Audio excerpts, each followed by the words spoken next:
बिस्मिल्लाहिर्रहमानिर्रहीम। अस्सलाम वालेकुम, वेलकम टू माय चैनल। आप देख रहे हैं सीक्रेट फूड विद आमना।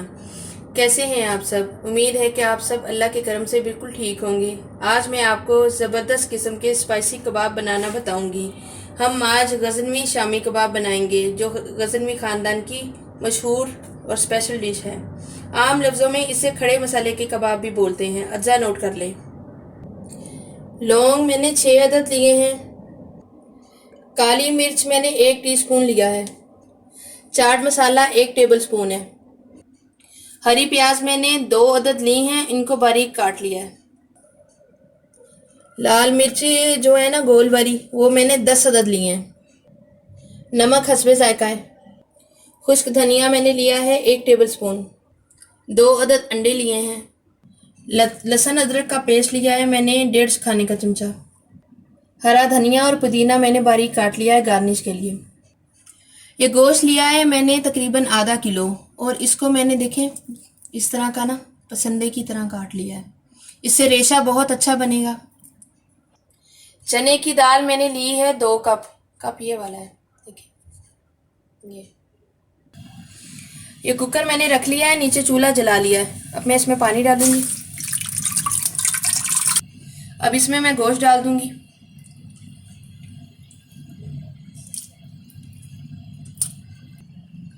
ये मैंने उतना पानी डाला है जिसमें देखें ये गोश्त ना भीग चुका है। अब हम मसाला डालना शुरू करेंगे। काली मिर्च डालूंगी, लाल मिर्च डालूंगी गोल गेंदी, लौंग डालूंगी, खुश्क धनिया, नमक हस्बे जायका, और ये लहसुन अदरक का पेस्ट है, और ये चाट मसाला है। मसाले डालने के बाद एक दफ़ा मैंने चम्मच को हिला लिया है। अब हम इसको ढक्कन लगाएंगे और गोश्त गलने तक का इंतज़ार करेंगे। इसको कम से कम 20 से 25 मिनट के लिए हमने ना ढक्कन लगाना है और सीटी लगानी है। जब ये सीटी बजेगी आपने कम से कम इसको ना गलने का वेट करना है, क्योंकि इसका जितना अच्छा रेशा गलेगा उतना ही ज़बरदस्त कबाब तैयार होगा। व्यूवर्स देखें गोश्त माशाल्लाह गल चुका है। अब हमने इसमें दाल डालनी है। ये दाल जाएगी अंदर।